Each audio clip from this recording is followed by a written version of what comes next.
이 삶은 우리가 반드시 살아야 할 성경이 말하는 핵심적인 삶의 한 부분입니다.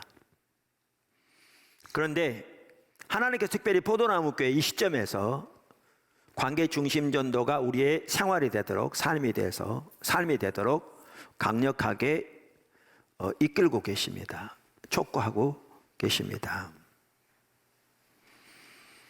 그래서 우리가 쭉 살펴보는 중에 관계 중심 전도 전체에 대한 요약을 이미 살펴보았습니다. 7단계를 살펴보았는데요. 첫째, 바로잡기. 둘째, 설문. 셋째, 기도. 넷째, 다리 놓기. 다섯째, 사랑의 섬김 혹은 사랑의 표현. 여섯 번째, 제자 삼기. 일곱 번째, 다시 시작하기. 오늘은 나와 나 자신과의 관계를 바로잡는 것에 대해서 살펴보는 시간입니다. 첫째, 자신을 사랑하라. 우리가 바로잡아야 할 관계 중 매우 중요한 한 가지 관계는 나 자신과의 관계를 바로잡는 것입니다. 다시 말하면 자기 자신을 사랑하는 것을 배워야 합니다. 우리가 자기 자신을 사랑하지 못하면 다른 사람도 사랑할 수 없기 때문에 그렇습니다. 즉 다시 말하면 자신과의 관계를 올바로 잡아야 되는데 이 부분을 오스카 탐슨 박사는 특별히 두 가지 면에서 얘기합니다. 이걸 왜 두 가지를 말합니다. 하나는 자기 자신에 대해서 만족한 것을 배워야 한다라고 말합니다. 그러니까 자기를 사랑한다는 것은, 즉 자기 자신과의 관계를 올바로 한다는 것은, 하나는 자기 자신에 대해서 만족하는 것을 말한다는 겁니다. 다시 말하면 하나님이 주신 자기 자신에 대해서 만족하는 것을 말합니다.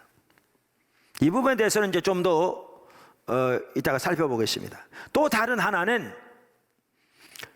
자기 자신의 필요를 채우는 것을 말합니다. 그러니까 관계 중심 전도에 중요한 성경적인 가치관이 몇 가지가 있습니다. 우리가 반드시 기억하고 늘 우리 머릿속에 가지고 우리 삶의 모든 영역에서 전도뿐만 아니라 반드시 기억해야 할 중요한 가치관 몇 가지가 있는데, 핵심적인 가치관, 그 중에 하나가 뭐냐? 사랑은 필요를 채우는 것이다 라는 겁니다. 사랑은 필요를 채우는 것이다. 그러니까 상대방을 사랑한다는 것은 상대방의 필요를 채우는 것을 말합니다. 상대방이 원하는 것을 해주는 것이 아니고 상대방의 필요를 채우는 것을 말합니다. 이 부분에 대해서는 좀 더 이제 자세히 앞으로 살펴볼 것입니다. 그래서 자기를 사랑한다는 것에는 뭐가 포함되느냐면 자기의 필요를 채우는 것이 포함됩니다. 오스카 탐슨 박사의 말대로 필요한 음식을 먹고 씻고 빗질하고 닦고 칠하고 화장하는 것을 말하는 것 같습니다. 입히고 따뜻하게 하고 혹은 시원하게 하고 하는 것 등 자신의 필요를 채우는 것을 말합니다. 그거 못하는 사람이 있느냐 그렇게 생각할지 모르는데요, 많습니다. 자기를 사랑할 줄 모르는 사람 적지 않습니다. 요즘 신문이나 이렇게 뉴스에 보면 정말 가슴 아픈 많은 얘기들이 들리는데 여기서부터 문제가 있는 겁니다.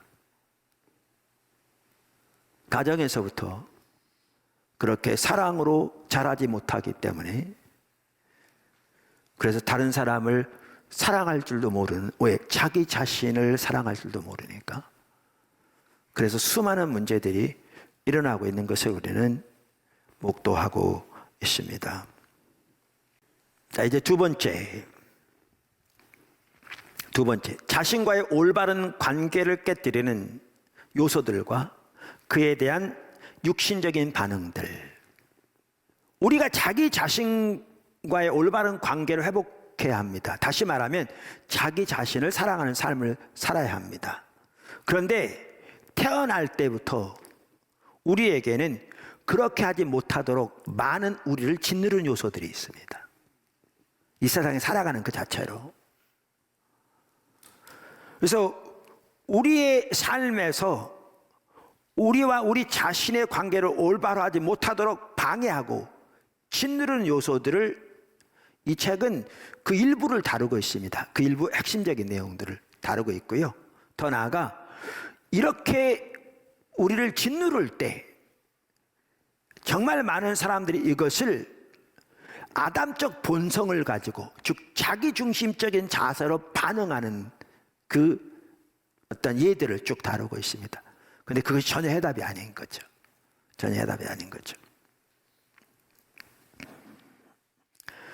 특별히 오스카 탐슨 박사는 이것을 이렇게 균형 잡힌 삶에 대해서 이렇게 다루면서 접근해 가는데요. 우리의 인생에 균형이 맞춰질 때 그것이 올바르게 되고 거기에 행복이 있고 또 하나님께서 우리를 통해서 마음껏 역사하시는 자리가 된다, 그 말이죠. 그래서 그것을 도표로 이렇게 표현했습니다. 110쪽에 보면 이런 그림이 나옵니다. 한번 보십시오. 네, 이렇게 균형 잡힌 삶이 돼야 한다는 거죠.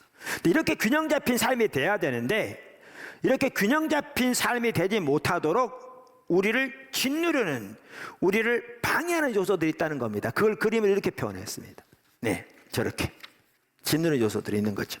자, 그럼 이렇게 짓누르는 요소들이 있을 때 우리는 이것을 올바로 균형 잡히기 위해서 노력하는데 그게 하나님의 방법으로 하는 것이 아니라 너무나 많은 사람들이 자기중심적인 방법으로 아담적 본성으로 반응한다는 거죠. 그걸 도표로 이렇게 표현했습니다. 한번 저렇게 한다는 것이죠. 자, 그러면서 아까도 말씀드린 대로 이렇게 우리의 삶이 균형 잡히지 못하도록 짓누르는 요소들이 어떤 요소들이 있으며 수없이 많겠죠. 그 중에 대표적인 몇 가지만 여기서 다루고 있습니다. 그리고 그것을 어떻게 아담적 본성을 가지고 사람들이 반응하는가, 그리고 그 결과는 어떤 일들이 나타나는가라는 것들을 지금 여기서 쭉 다루고 있습니다. 그래서 그 부분을 좀 살펴보려고 합니다. 그 일부를. 우리의 삶의 균형을 깨뜨리는, 그래서 나와 자신과의 관계를 깨뜨리는 핵심적인 요소 중에 하나로서 오스카 탐슨 박사는 열등감을 듭니다. 열등감. 그분이 한 번은 그분이 암 연구 및 상담 재단의 목회자 상담자로서 그 자격으로 미국 의학 학회에서 강연한 적이 있답니다. 또 같은 자격으로 한 번은 하버드 대학에서 강연한 적이 있다고 우리 이미 나눴었잖아요. 그때도 주제가 스트레스와 그 영향에 대한 부분이었답니다. 그래서 의학학회에서 강연하면서 이런 얘기를 했답니다. 한 산업심리학자에 따르면 인구의 95%가 6살이 되기 전에 열등감을 갖게 된다고 합니다. 자기 자신에 대해서 확신하지 못한다는 얘기죠. 그랬더니 동료 중에 한 명이 말을 가로채더랍니다. 강연하고 있는데. 그러면서 이렇게 말하더랍니다. 95%가 아닙니다. 100%입니다. 6살이 되었을 때 열등감이 없는 아이는 한 명도 없습니다. 그만큼 열등감이 팽배한 거죠. 그러니까 아이들의 경우에도 다양한 그 모양으로 이것을 반응하는데 그 열등감에 대해서 그것을 극복하기 위해서 반응하는 거죠. 극복하기 위해서. 자기가 의식적으로 그렇게 하든지 무의식적으로 하든지. 그 중에 하나가 어떤 아이들은 이에 대한 반응으로 매우 적극적인 아이가 될 수 있다는 겁니다. 그래서 어른들은 그런 아이들을 보면 저 아이는 자신에 대해서 확신을 가지고 있는 아이가 분명해 라고 생각한다는 거죠. 그러나 실제로는 전혀 그런 것이 아니고 자기 자신에 대해서 확신이 없기 때문에 관심을 끌기 위해 적극적인 행동을 하고 있을 뿐이라는 겁니다. 또 어떤 아이의 경우에는 정반대로 반응하는 거죠. 열등감 때문에 매우 소극적이고 수줍은 아이가 되는 것이죠. 자, 그런데 열등감이 우리를 짓누를 때 그것을 아담적 본성으로 반응해서 다시 들어올리려고 하는, 일으키려고 하려고 하는 것은 단순히 어린아이들만은 아니라는 겁니다. 그때부터 자라나지만 수많은 어른들도 다양한 방면으로 이것을 이렇게 올바르지 못하게 반응하는 거죠. 그러면서 그 하나하나의 어떤 모습들을 이렇게 쭉 이 책에서 나열하고 있습니다. 제가 책에 나온 순서대로 말하는 건 아닌데요. 책 내용을 보면 여러분들이 그 내용을 볼 수 있습니다. 그래서 제가 하나하나 설명해 보겠습니다. 몇 가지만이라도. 그중 하나가 뭐냐?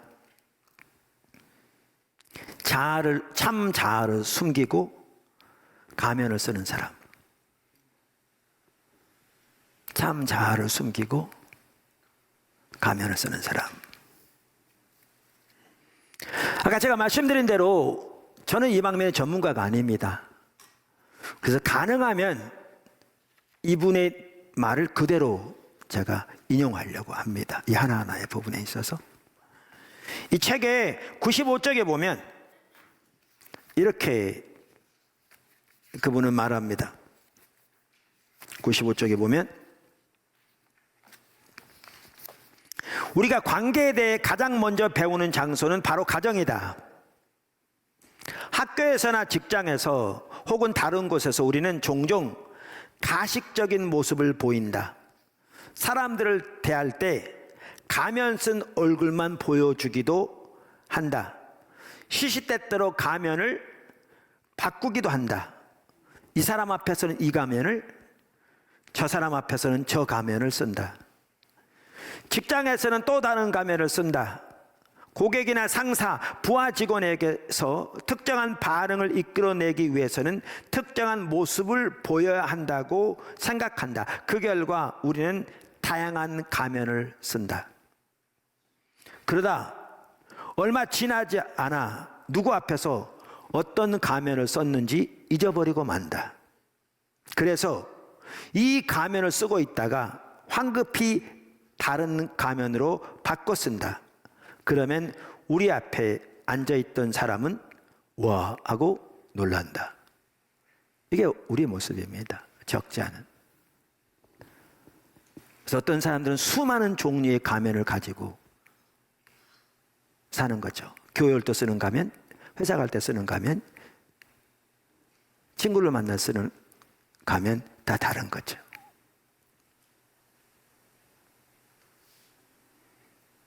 이게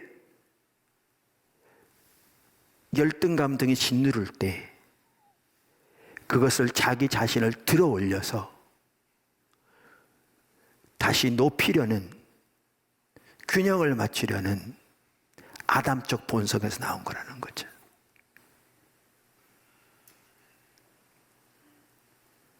하나님 우리의 중심을 보시는데 또 다른 형태, 열등감에 사로잡혀 도리어 다른 사람을 욱박지르는 사람. 이게 다른 사람의 얘기가 아닙니다. 이게 우리 얘기고요. 우리는 교회에서도 이러한 모습들을 많이 볼 수 있습니다. 왜냐하면 사람이 모이는 곳이니까요. 본인은 못 느낄지 몰라도 우리 주변의 사람들은 쉽게 볼 수 있습니다. 이게 저의 모습이고요. 여러분의 모습입니다. 어떤 사람들은 이러한 아담적 본성의 반응으로 세상에서 성취를 추구하는 거죠. 그래서 이분도 자기중심적인 성취가라고 그 부분을 표현합니다.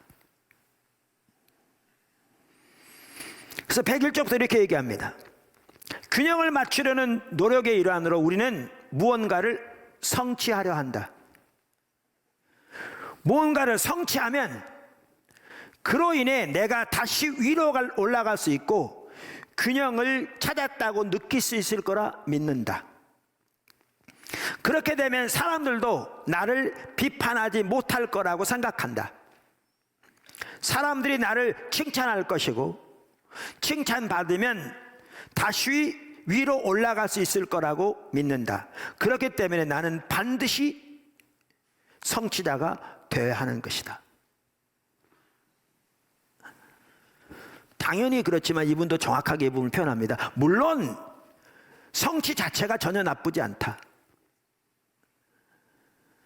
성취가적 성향을 주님으로부터 받았고 무언가를 성취하도록 지음받았으니 그 자체가 잘못이 아니다. 이분도 그 당시에 1차 사역이 집중적으로 이렇게 연구가 되기 전이지만 성경적인 가치니까 정확하게 같은 가치관을 가지고 있는 게 하나님께서 인간을 창조하실 때부터 하나님의 형상으로 창조하실 뿐만 아니라 하나님의 창조 역사의 동역자로서 하나님의 피조물을 돌보고 그들을 보살피고 그들 가운데 하나님의 생명권이 넘치도록 섬기고 하나님을 대신하고 대표해서 다스리도록 하나님의 일을 이루도록 창조하셨습니다. 그러니까 당연히 우리에게는 하나님이 이러한 소명을 주셨고 이러한 기능을 주셨고 이러한 자질을 주셨습니다.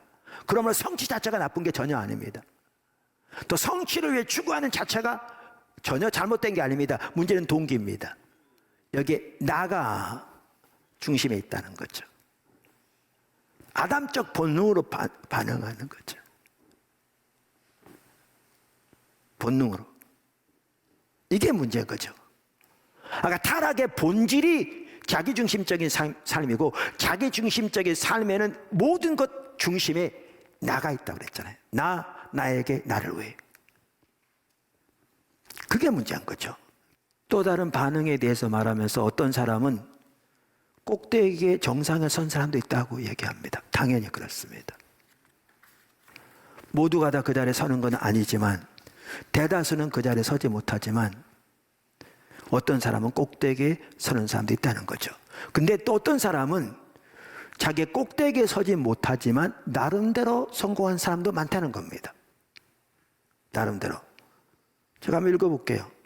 성취의 문제는 사람들이 성공의 사다리를 실제로 올라갈 수 있다는 데 있다.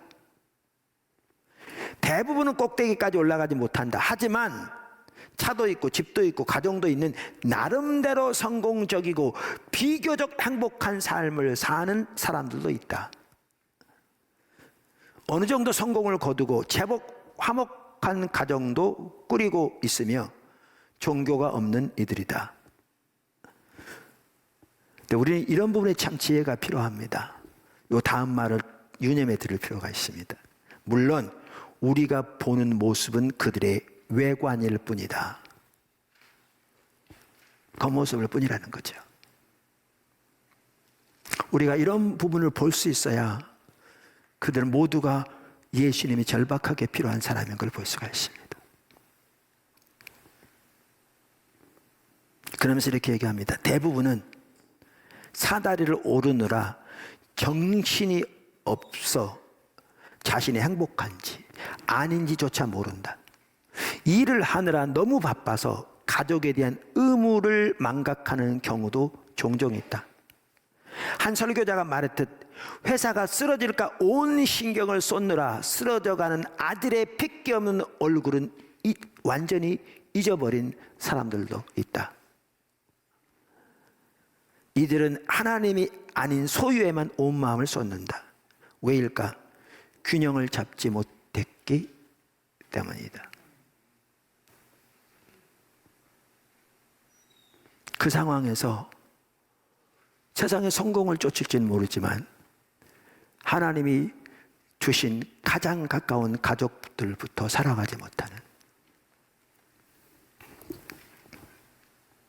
그리고 그 성공을 이룬들, 그게 그의 삶의 균형을 전혀 가져다 주지도 않을 텐데, 그리고 그런 자세로 성공을 이룬들 하나님의 그걸 통해 하나님의 영광을 위해 사용하지도 못할 텐데,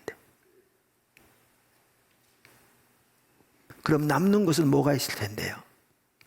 아무것도 없죠. 그러니까 전도자가 그렇게 말하죠. 그 모든 것을 소유해 본 그가. 동일한 얘기를 또 합니다. 보십시오. 온면의 가치를 이해해야 합니다. 성취 자체는 결코 나쁘지 않다. 아까도 말씀드렸잖아요. 오히려 하나님은 우리가 성취하기를 바라신다. 예, 하나님 뜻이에요. 하나님은 우리가 최고의 사업과 최고의 교사, 그리고 어떤 분야에 몸담고 있든지 최고가 되기를 바라신다. 최고가 되는 것 좋다. 이게 무슨 말이냐면 1차 사역의 핵심도 탁월함이라 했잖아요. 문제는 아까도 말한 대로 그럼 그렇다면 문제가 무엇일까? 성취 증후군인 거죠. 이게 문제인 거죠. 나중에 나옵니다만은 해답은 십자가입니다. 십자가 앞에서 우리의 본래 모습을 발견할 수 있고요. 그래서 하나님의 은혜가 없이는 설 수 없는 사람인 것을 발견하고요. 예수님의 십자가 부활을 통해 우리에게 주신 새로운 신분과 그 권세를 우리는 깨달을 수 있고요. 그것으로 인해서 하나님 보신 나로 인하여 만족하며 감사할 수 있고요. 그리고 하나님의 영광을 위해서 우리가 섬기되 하나님의 자원으로 섬기면서 그 분야에서 최선의 영광을, 하나님의 최선의 영광을 위해 지금 말한 것처럼 탁월함으로 섬겨서 하나님을 섬길 뿐만 아니라 하나님의 피조물을 섬기는 하나님의 능력으로 그 자리로 가는 게 성경이 말하는 진정한 길인 거죠. 근데 문제는, 여기에 문제는 성취 증후군인 거죠. 자신을 위해, 상대방을 자기 발 아래 두기 위해, 눈 아래 두기 위해, 위에서 지시하고 명령하기 위해, 그들에게 칭찬을 받으면 내가 올라온 것처럼 느껴져서 사람의 평가는 순식간에 바뀔 수 있는데, 가장 가까운 데서부터 사랑으로 섬기는 걸 소홀히 하면서 온갖 성체만 매달리는, 이게 문제인 거죠. 자, 그러면 뭐가 해결책입니까?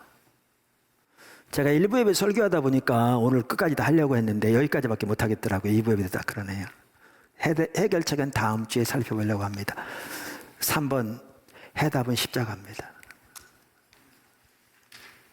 정확하게 십자가입니다. 정말 잘 지적하고 있습니다. 십자가에 의한 삶이 이 모든 것의 해답입니다. 십자가에 의한 삶이 나를 하나님의 관점에서 받아들이고 하나님이 세우신 나, 그리고 십자가 부활을 통해 하나님이 주신 나의 신분, 나의 주의, 하나님 안에서 나와 함께한 하나님의 권세로 인하여 만족할 뿐만 아니라 이제 그 하나님과의 관계에서 하나님의 부르심을 따라 하나님의 영광을 위해 마음껏 섬기되, 그것이 탁월함을 위해서 마음껏 섬길지 몰라도 오직 하나님의 영광을 위해, 그리고 인류의 복지를 위해 섬기면서 나아가되 하나님의 자원으로 섬기는, 그러면서 가장 가까운 가족부터 사랑으로 섬기는 가운데, 그 가운데 하나님의 생명과 은혜가 넘치도록 섬기되 내 힘과 내 자원이 아닌 하나님의 자원, 하나님의 능력 의지에서 하나님의 기준으로, 하나님의 조건으로 인내하는 가운데, 섬기는 가운데 놀라운 하나님의 도구로 쓰임받게 되는 것이죠. 해답은 십자가입니다.